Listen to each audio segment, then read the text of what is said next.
Couples who stay together for 50 years are already showing you how by the third date. You just have to know where to look. Researchers who've studied marriages for decades say the tell isn't chemistry. It's a handful of tiny, repeatable habits. And the wildest part?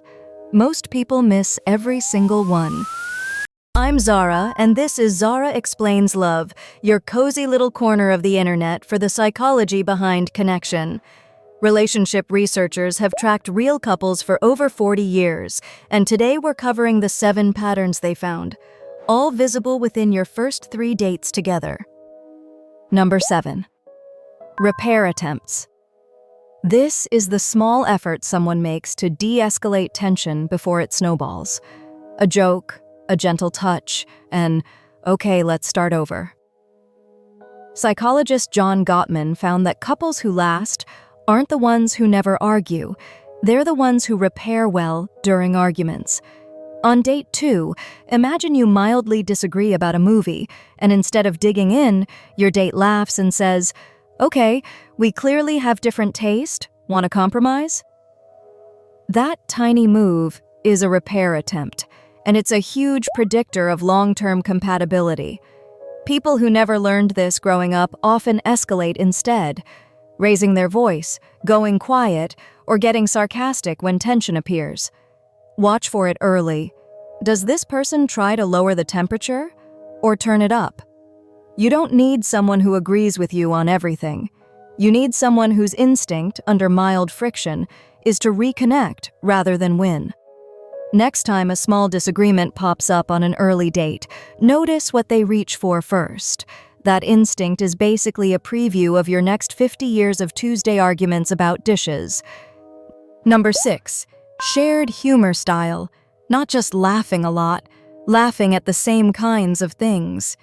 Research on humor and relationship satisfaction shows couples who last tend to share what's called affiliative humor, warm and inclusive, rather than aggressive or self-deprecating humor used to mask discomfort.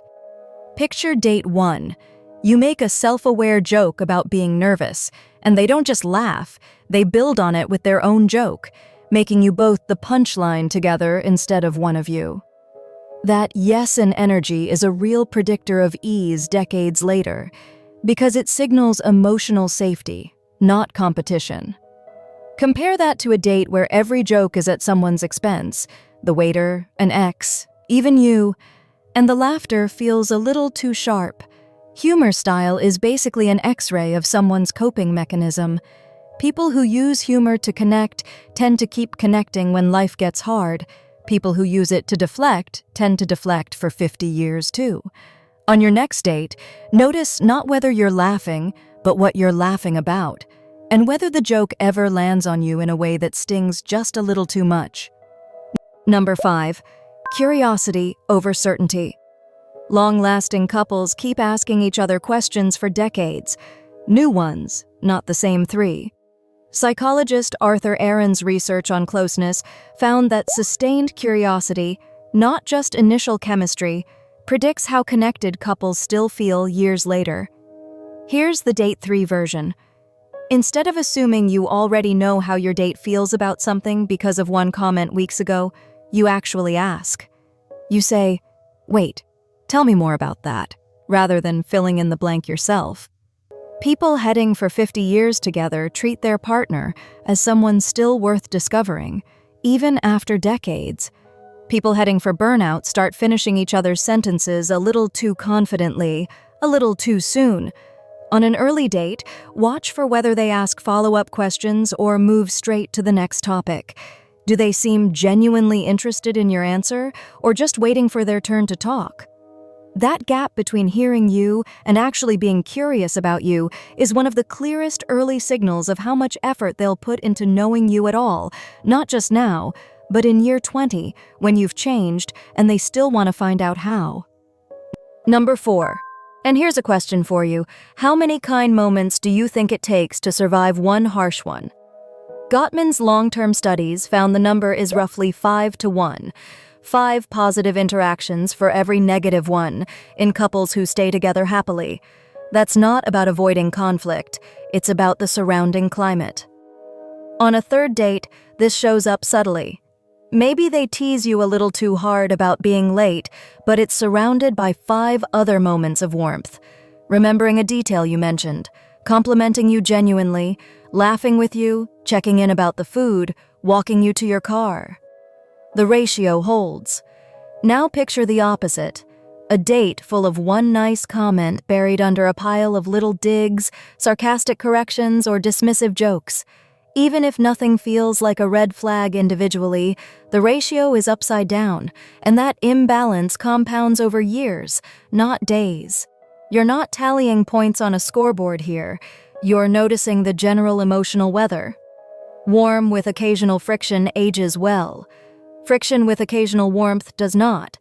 Pay attention to the ratio, not the highlight reel, because 50 years is just a lot of ordinary Tuesdays added up. Number 3, secure base behavior. This comes straight from attachment theory, the idea that people thrive when their partner acts like a stable home base they can explore the world from, rather than someone they have to manage or perform for. Imagine date 2. You mention a big work opportunity in another city, and instead of getting anxious or oddly competitive, your date lights up and asks what you'd need to feel supported. That's a secure base response. Compare it to someone who subtly minimizes your excitement, changes the subject, or jokes that you'd forget about them. That's often anxious or avoidant attachment leaking out early, and research links these patterns to lower relationship satisfaction over time. Couples who make 50 years work tend to function like each other's safety net, not each other's audience. It doesn't mean either of you has to have perfectly secure attachment already. Most people are working on it. But watch how someone responds when you talk about your own growth, dreams, or independence in these early conversations. Do they expand with you, or quietly try to shrink the space you're taking up? That single response pattern echoes for decades. Number 2, idealization without illusion. Sounds contradictory, but it's one of the strongest predictors researchers have found. Long-term happy couples tend to see their partner's flaws clearly and still choose to focus on their best qualities, sometimes called positive illusions, but healthier versions that stay rooted in reality. On date 3, this looks like someone saying, "Yeah, I know I talk too fast when I'm excited," and their date responding, "I actually love that about you," meaning it. It's not blind idolization, and it's not settling. It's a generous lens applied to a real person. Contrast that with someone who either can't name a single flaw yet, which usually means projection, not depth, or someone who already nitpicks constantly this early, which tends to predict contempt down the line, one of the strongest breakup predictors in Gottman's research. The sweet spot is specific. They know your rough edges and still choose warmth as their default interpretation of you. On an early date, notice how someone talks about a flaw you've admitted to. Do they hold it gently or file it away as ammunition? 50 years is a long time to be looked at. You want someone whose gaze gets kinder with time, not sharper. And number 1, the one nobody notices they're doing, the shift from I to we. Researchers who study couple communication found that partners heading for long-term success start unconsciously using we language shockingly early, sometimes within the first 90 seconds of a conversation about their future. It's small. "I'm thinking of trying that new restaurant" quietly becomes, "We should try that new restaurant" by date 3, without anyone announcing the shift. This isn't about rushing commitment. It's about how naturally someone's mind starts including you in their imagined future. Studies on pronoun use in relationships link early organic we language to stronger long-term bonding and lower conflict later on because it reflects genuine cognitive overlap, not performance. Watch for the version that happens on its own, not the one that's forced too fast to feel real. There's a difference between someone dreaming with you and someone rushing to label things before trust has caught up. The real signal isn't the word itself, it's the ease of it.